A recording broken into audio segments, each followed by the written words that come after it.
It's another edition of Time About the Movies, and today we're taking a look at the two films of July 23rd, 2004, which coincidentally, the day that I'm recording this, it is actually July 23rd, 2024. And if you don't believe me, well, take a look for yourself.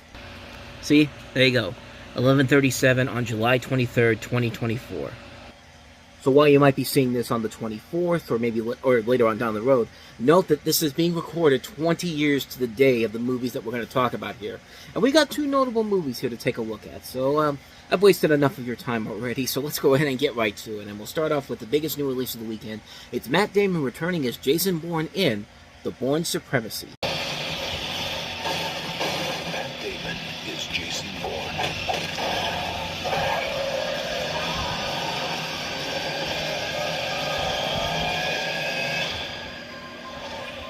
The Bourne Supremacy. Camel landing. This is Jason Bourne. Bourne? What did I say? If I even feel somebody behind me, I will bring this bike to your doorstep. Trace it. Where is he? Right next to you. It's such a badass move, man. That's one of my favorite scenes in the movie, where they're all just like, you know, where's the call coming from? Where is he? And Jason Bourne's just like, right next to you. And like, just such a badass move, man. And fitting, because this is a badass movie. I mean, this is, this is the continuation from the first film, The Bourne Identity. And this film, even though it takes its name from the second Bourne novel, it's a completely different plot altogether, where you have Jason Bourne, a former CIA assassin suffering from psychogenetic amnesia. Bourne is once again played by Matt Damon, of course. The film focuses... I don't know what's wrong with me right now. The film focuses on his attempt to learn more of his past, as he is once more enveloped in a conspiracy involving the CIA and Operation Treadstone. This one includes the return, Brian Cox's Ward Abbott, and the introduction of Joan Allen as Pamela Landy. Carl Urban is also in this movie as well, and Julia Stiles is also back as Nikki Parsons, and Franca Potente from the last movie is back in here, although I'll just tell you right now, if you watch the full trailer for this, they make you think this seems like that she's going to be there throughout the course of the movie. She's not. She's usually she's gone within like the first 20 minutes, and yeah, that's I mean, I don't know. Like, I don't know if it was, I don't know. To me personally, I didn't think that was a smart move to put that in the trailer, make it seem like she's going to be with him this time around, and really she's not. But then again, this is Paul Greengrass. When Paul Greengrass entered the Bourne franchise with this film, he took this series to another level. I mean, people relatively didn't know who Paul Greengrass was, unless you saw Bloody Sunday before this, but this was the movie that really introduced him to the world as a action director. And, you know, for a guy that had directed an independent movie around that time, and him tackling a sequel to one of the many attempts to create the next great spy thriller after in that same time we had Triple X and the last Pierce Brosnan James Bond movie, and this was the one that stuck by the most. And then here's the sequel, where you get this unknown director at the time, and for the most part an unknown director, and he manages to take this series to another level. I mean, this movie is absolutely amazing. They do an excellent job of continuing the story of Jason Bourne, creating a lot of new twists and turns for the series, a lot of great tension-filled scenes, like that scene I just mentioned before. I mean, there are so many moments in this movie that take you completely by surprise, that you do not see it coming until it happens. Right from the beginning of the film, you're so hooked in, because it takes you by surprise every few minutes by the decisions the film makes, and it just pulls all the stops out any way it can. The action sequences are really fantastic in this one. This is the one where they really do come off strong in this movie. You bring in, you know, Greengrass's unique camera style that which we seen later on in his movies. It works incredibly well here. The car chase at the end of the movie is really incredible. It's one of the best action sequences in recent memory. I mean, it's a great film in general. It's a great movie that has a very impressive sequel in a year where we had, you know, Shrek 2, Spider-Man 2, and now this movie. You know, when they brought in Paul Greengrass to really bring the series to the next level, they really changed the Bourne franchise around for the better, making the movies the more tension-filled with every passing film, more action-packed, more story-driven, and all led by this great leading performance by Matt Damon as Jason Bourne. And for the most part, the series continued on that track, even with the next movie, The Bourne Ultimatum. Kind of slipped off a bit once they brought in Jeremy Renner for the spin-off, sort of a spin-off slash prequel slash sequel, The Bourne Legacy. Either way, it was a terrible movie to begin with. That's easily the worst one of the series. And then they brought it back up with Jason Bourne at the end. And reportedly they're working on another one, too. So with Paul Greengrass coming back as well as Matt Damon. So I'm really looking forward to seeing what they do with that one. But yeah, the Bourne Supremacy really is a pretty damn good movie in a year where we've had so many good sequels. This is one that usually gets pushed off to the side with stuff like Shrek and Shrek 2 and Spider-Man 2, but this definitely should be up there with one of the best sequels from that year easily. It's a great, great film. I mean, honestly, I can't recommend it enough. If you haven't seen it, definitely check out the Bourne Supremacy, because you will not be disappointed by that. So let's go ahead and take a look at the last movie that we have here, a movie that could have easily killed Halle Berry's career, but as you can see from today's tweets, she's probably taking it in stride. I mean, she really is literally taking it in strides today. But let's talk about Catwoman.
Now, see, that trailer makes the movie look more awesome than it actually is, but, yeah, when I was doing the first December back in 2014, I was dreading the day I was actually going to have to watch this movie in full, because I did have the DVD when it came out. I don't know, I was kind of suckered into, you know, I mean, who else would not be suckered into Halle Berry in spandex and cracking a whip and dressed up like a cat? I mean, what prepubescent 15-year-old boy wouldn't be in that situation? But, yeah, for the longest time, Catwoman was a movie that was floating around in development hell for a number of years, that had various people attached to it, ranging from Tim Burton, of course, Michelle Pfeiffer, who was Catwoman in Batman Returns. Ashley Judd was involved at one point, Nicole Kidman.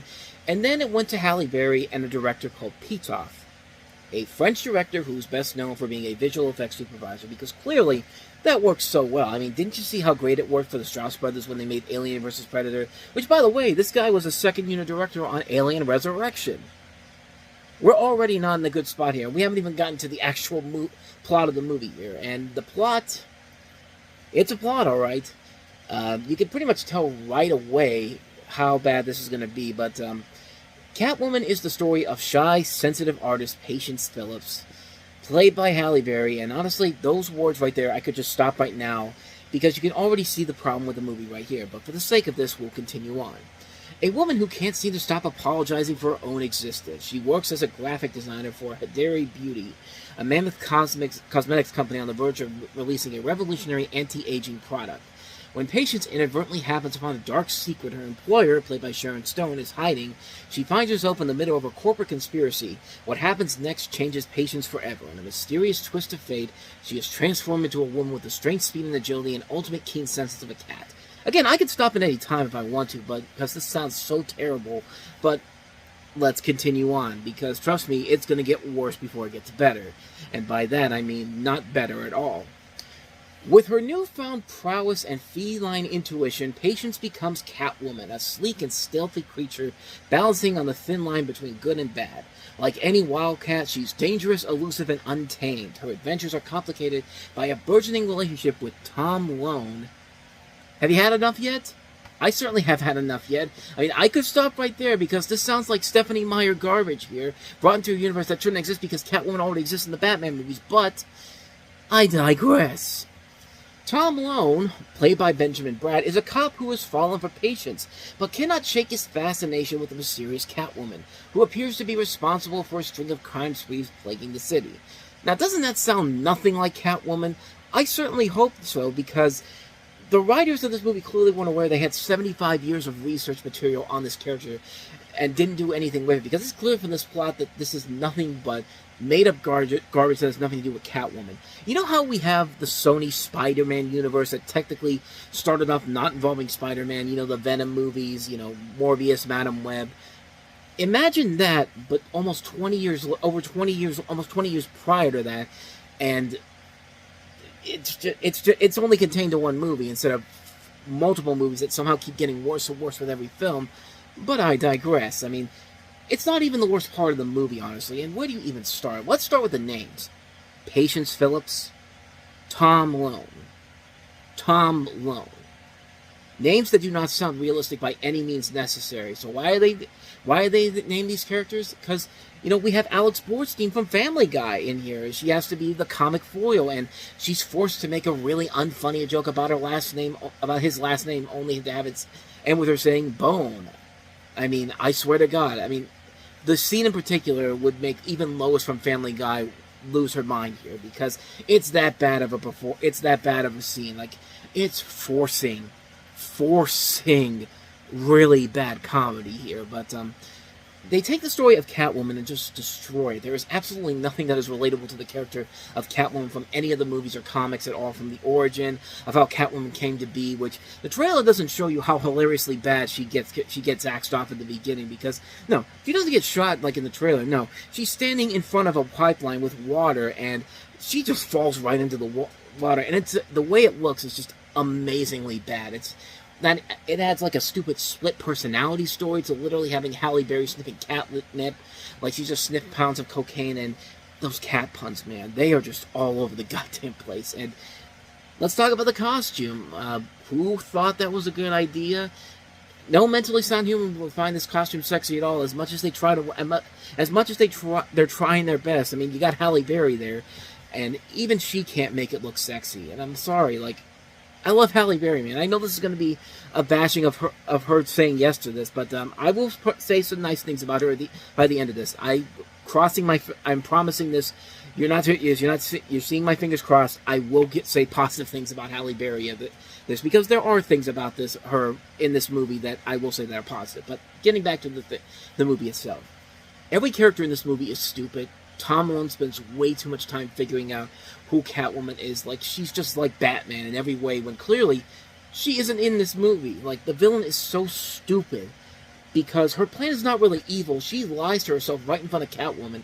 The last scene of the climax, she literally says that as long as you keep using her makeup, your face will not get destroyed.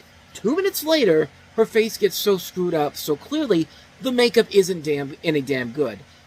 The biggest problem this movie has is that it's one of those movies that's aiming to empower females. And there have been movies where you can empower females and actually have a good movie out of them. And the first Alien. Look at what Ellen Ripley did in that movie. Look at what Sigourney Weaver's character did in that movie. I mean, like that's a movie that empowers females. The second Aliens movies. I mean, The Secret of NIMH is another great example. But here, one of the characters literally comes out and says that the reason nobody wants to listen to her is because of, and I quote, male academia. Somebody got paid to write this movie.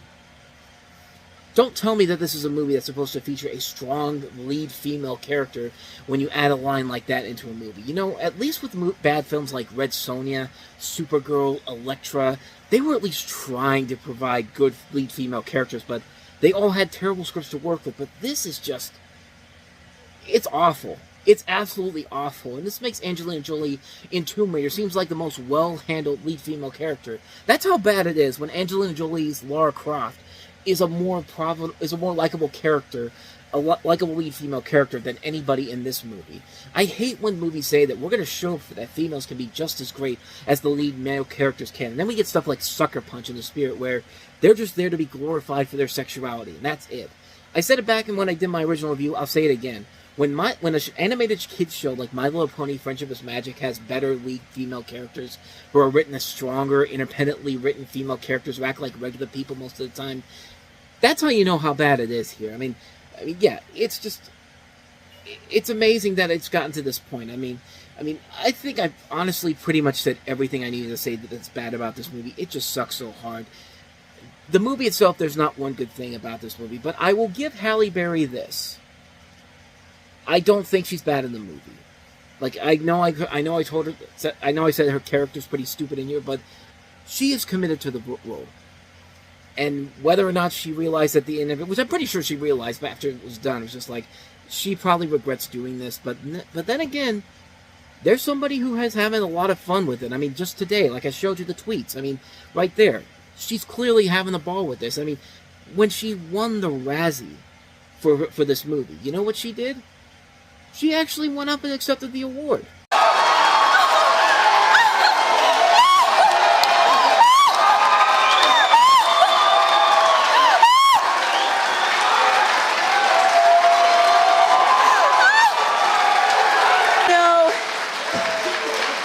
I've got so many people to thank because you don't win a Razzie without a lot of help from a lot of people. So please indulge me and just let me, go through this. Like, yeah, she probably knows the movie is bad, but you know what? I give her a lot of credit for having a lot of fun with this whole idea. Yeah, I mean, it's like when Sandra Bullock won the Razzie for All About Steve. Yeah, she knew it was a bad movie, and she went there, because most people don't go to the Razzies to accept these awards, but you know what? She went there, she accepted her award, and, a day later, she was an Academy Award winner, too. I mean, Halle Berry's already got her Academy Award. She's made many, many movies since Excuse me. Sorry, I burped there for a second, but she's made Halle Berry's made many, many movies after Catwoman that shows that this is still a really good actress. This was just a bad movie to star in. And she has starred in some bad movies since this, but, yeah. Like, it's not her fault the movie is bad. She is trying her hardest.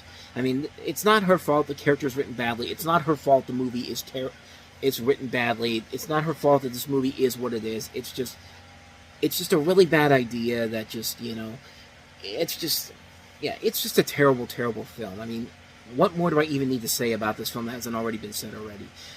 There is one more thing I do need to say, though. Batman, for the love of God, come back, please. Can we please get to next summer when you have when your big return to the movie comes? Because, man, we miss you badly, man. We miss you really, really badly. So yeah, that's Catwoman for you. And so with that said, we wrap up another edition of Time About the Movies. The next time we meet, we've got a big week of movies to end July off of 2004. 6 movies, including M. Night Shyamalan's The Village. We also have Denzel Washington, Meryl Streep, and Liev Schreiber in Jonathan Demme's remake of The Manchurian Candidate. The criminally underrated comedy Harold and Kumar Go to White Castle. Jonathan Frakes directing Thunderbirds, and 2 independent classics. Okay, I take that back. This next one's an independent classic. Zach Braff's Garden State, and the other is a very polarizing Spike Lee movie, She Hate Me. So, classic maybe not be the best way to describe that movie, but Garden State is a classic film, and I'll delve more into that on tomorrow's show, so don't forget to check that out.